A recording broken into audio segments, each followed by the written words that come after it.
Okay, today we're going to talk about the triangle midsegment, and so you already have that written on your paper, 3.3 triangle midsegment.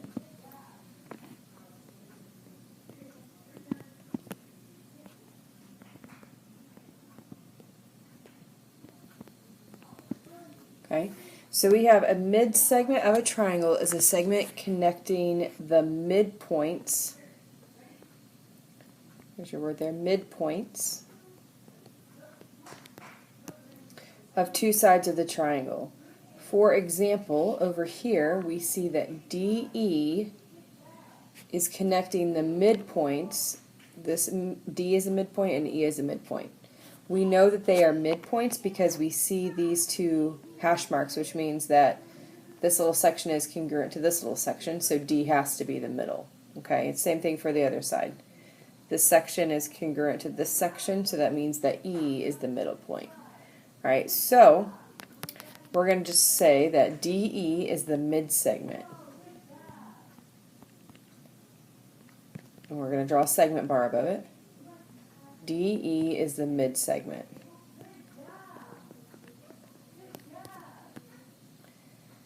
Okay, if a segment joins the midpoints of a triangle, then the segment is parallel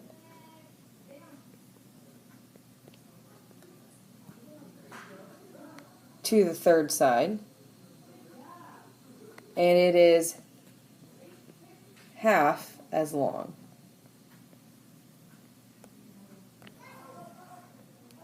So if it's half as long, that means that half of the AC segment is equal to DE.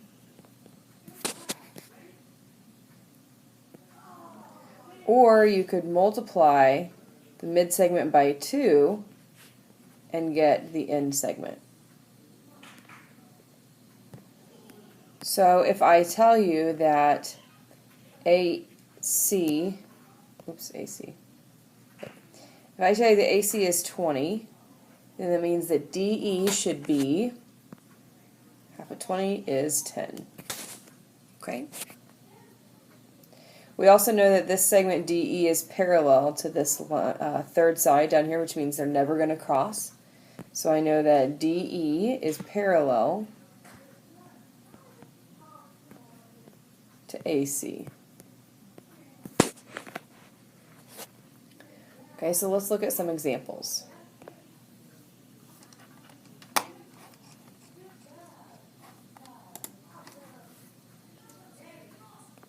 It says identify all pairs of parallel segments.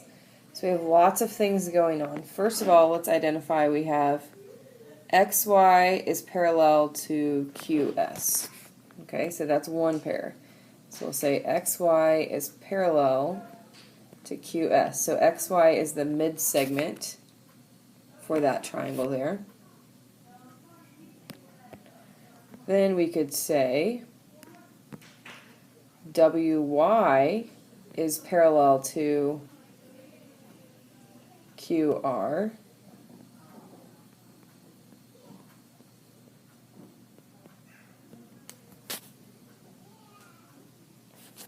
And then the last group we could say is XW is parallel to RS. So there are going to be times when you're going to have to flip the triangle around to find the midsegments, and that's okay. All right, we're going to skip number 2, and we're going to go on to number 3. If L, M, and N are midpoints of the sides of triangle PQR. So before I even begin doing anything, I know that this segment is congruent to this segment. So let's mark things congruent, please. And I know that QM is congruent to MR. And I'm using a different number of hash marks to talk about a different relationship. If I just use one hash mark all the way around, that means that all of those segments are all the same, which is not true. And so then I can say that PMN, I'm just going to add another hash mark. PN is congruent to NR. And I know that just by reading that they are midpoints of the side of triangle PQR. Okay? So if PR is 46, so P to R is 46. Okay, so let's stop there and let's think about that. If we know that P to R is 46, then we know something about LM, right? LM is half of whatever it's parallel to. So it's half of 46. So half of 46 is 23. So LM is 23. You can go ahead and write that in. Okay, then it tells me that PQ is 40. So PQ is 40. So what's the side that's parallel to PQ? Well, we said that was going to be MN, right? So MN is half of PQ. So half of 40 is 20. So NM is 20. And then it says LN is 17. This time they gave me this section over here, LN. Well, if LN is 17, then that means that we're going to need to double that to get QR, right? Because the mid segment is half of the end segment. So 17 times 2 means that this over here is 34. And then it's asking me just to find MR. Just to find MR. And we know that QM and MR are congruent, which means they're the same, right? So if they're the same, then that means they have to be equal. So how do we split 34 into two pieces? Well, we just said it was 17. So MR is going to be 17.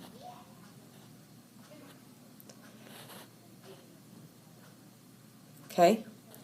Let's try example 5.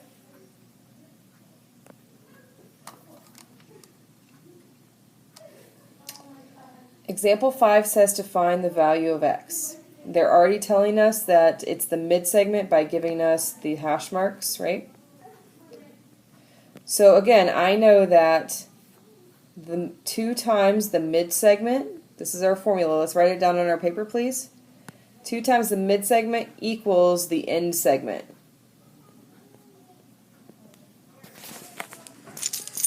Two times the middle equals the end.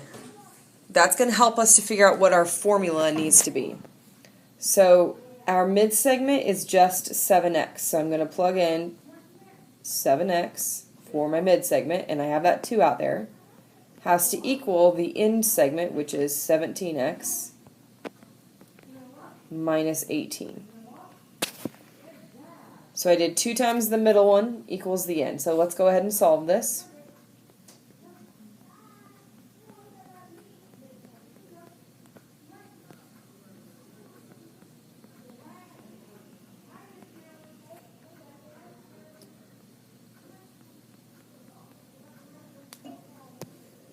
So we're getting x to be positive 6. And that's where they asked me to stop. It's positive 6 to find x. Okay, why don't you take a minute and set up number 6, and then I'll set it up with you. Remember your formula. 2 times the mid-segment equals the end segment.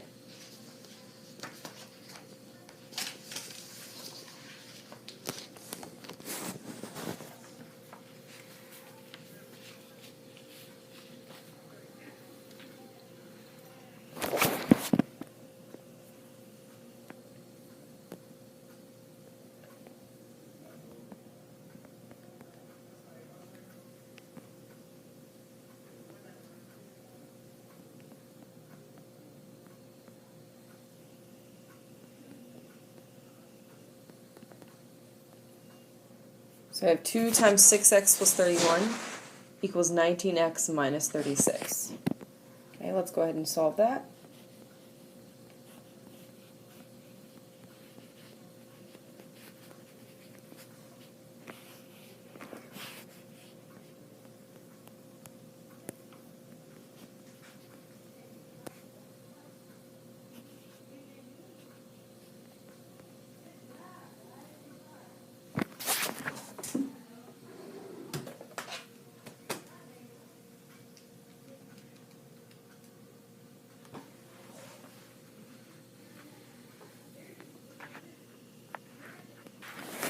Somehow I put 31. That's not going to be helpful.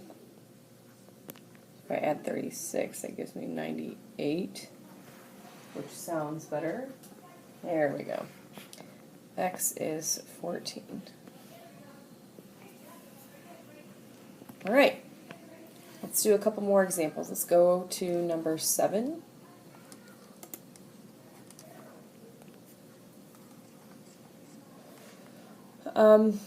Actually, let's just talk about 7 and 8. On 7 and 8, we could set up the 2 times the midsegment equals the end segment, which is what we've been doing. And then if it asks you to find what DE is, doesn't that mean once you find X, you're just plugging it back in for DE? Okay. So again, if we wanted to set this one up, it would be 2 times 4x plus 1 equals 11x minus 25. And then we'll plug back in for x to find DE. Okay, so we don't need to spend time working on that one. Same thing for number 8. Okay. All right, number 9 I'd like to look at. Number 9 says if MN, NO, and MO are all mid-segments, find the perimeter of triangle JKL. So first of all, we're going to need to find out what X is. So we have our mid-segment and we have our end segment, right? So I can say 2 times 6x minus 1 equals 13x minus 10. Let's go ahead and solve that.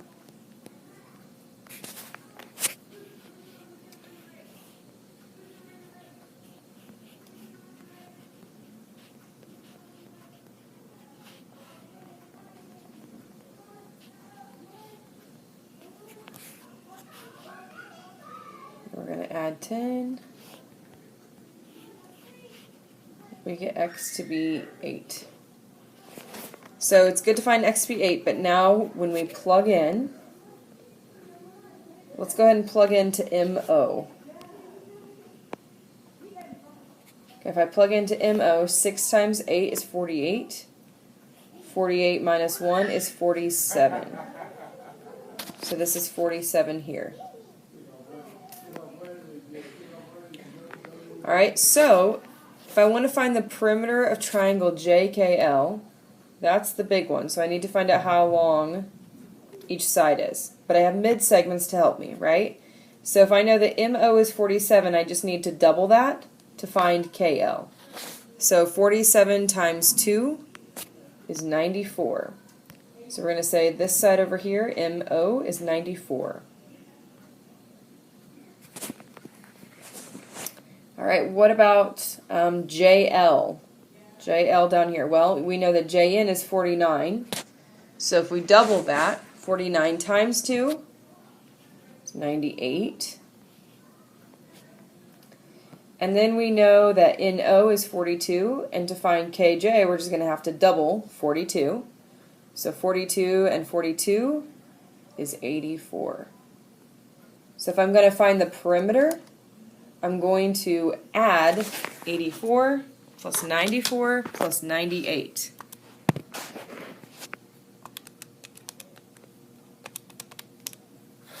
And I'm getting 276.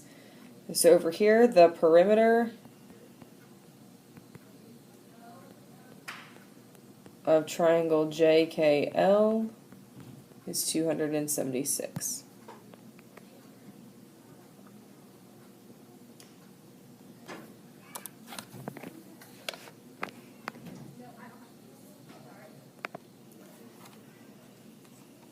All right, let's look at number 10.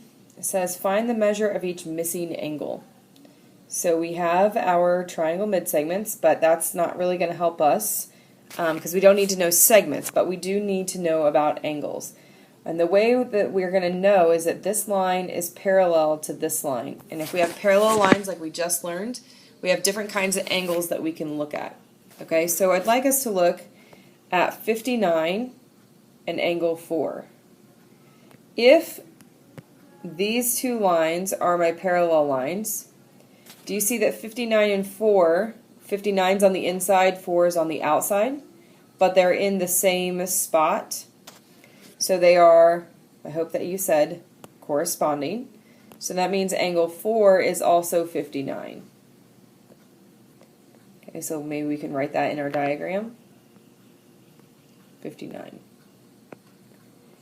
Then, what do we know about 4 and 59 together? Yeah, they have to make a linear pair. So I know that if I take 59 plus x, that will give me angle 5. So let's go ahead and do that. 59 plus x gives me 180. And so angle 5 has to be 121. So we're going to go ahead and write that angle 1 is 120. I'm sorry, angle 5 is 121. Let's look over here to 127 and angle 2. 127 and angle 2 also make a linear pair. So we could figure out 127 plus x equals 180. Or we're just subtracting 127 from 180. And we get angle 2 to be 53.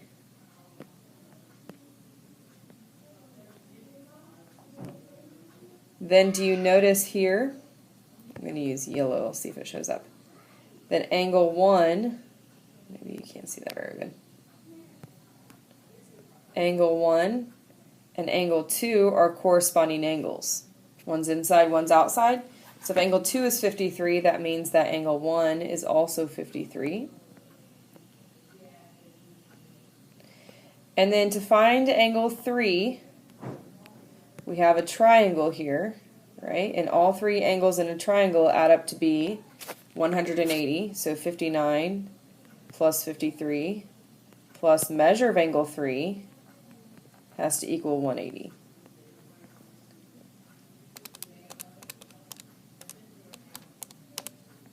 And that gives us 68.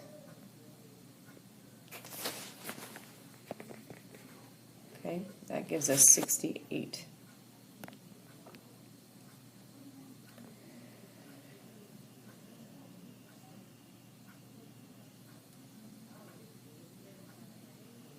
All right, let's work on number 11.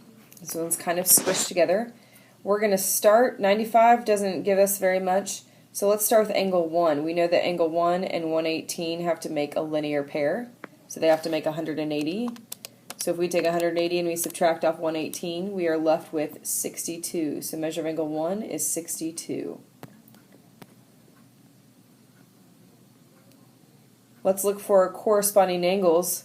We could say that angle 5 and angle 1 are corresponding. One's inside. Remember, these are your parallel lines here. One's inside, one's outside. Excuse me. So angle 5 is also going to be 62. All right, now we have to get over to the other side of the triangle, and I know that this is a triangle, and all three angles up here, 95, 62, and measure of angle 2, have to give me 180.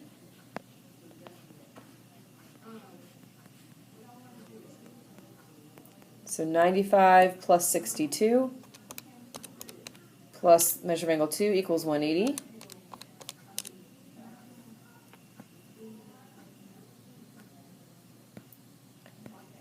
And so I'm getting angle 2 to be 23.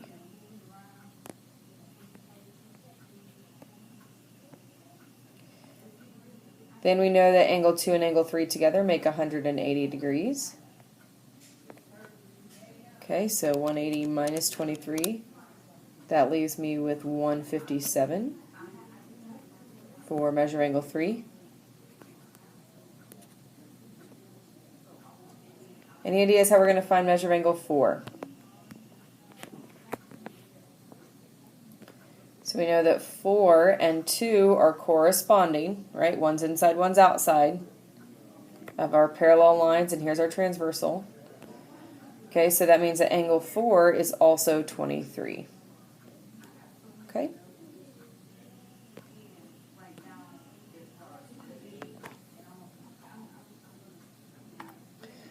All right, let's look at number 12. We're just going to set number 12 up because we've already been talking about it. We notice that these two lines are parallel. And we're talking about this angle and this angle. Well, those are corresponding angles, and we know that corresponding angles are congruent. So we can set 7x plus 4 equal to 10x minus 11. And we can solve that. For the sake of time, we're not going to go ahead and solve it. Just go ahead and write it down. Okay. Then number 13, let's make these parallel lines a little bit bigger so we can see. These two lines are parallel. And here's our, here's our transversal. So we're talking about this angle and this angle. Well, they're both on the inside of the two parallel lines, and they're on the same side. And we know that same side interior or consecutive interior are supplementary. Right? We learned that last unit. So I know that if I add 5x plus 2 plus 11x minus 30, I should get 180. Okay? And you guys can solve that out. On 14 and 15, it's the same concept. They just ask you then to plug back in, right? They're not asking you for x, they're asking you to find the angle.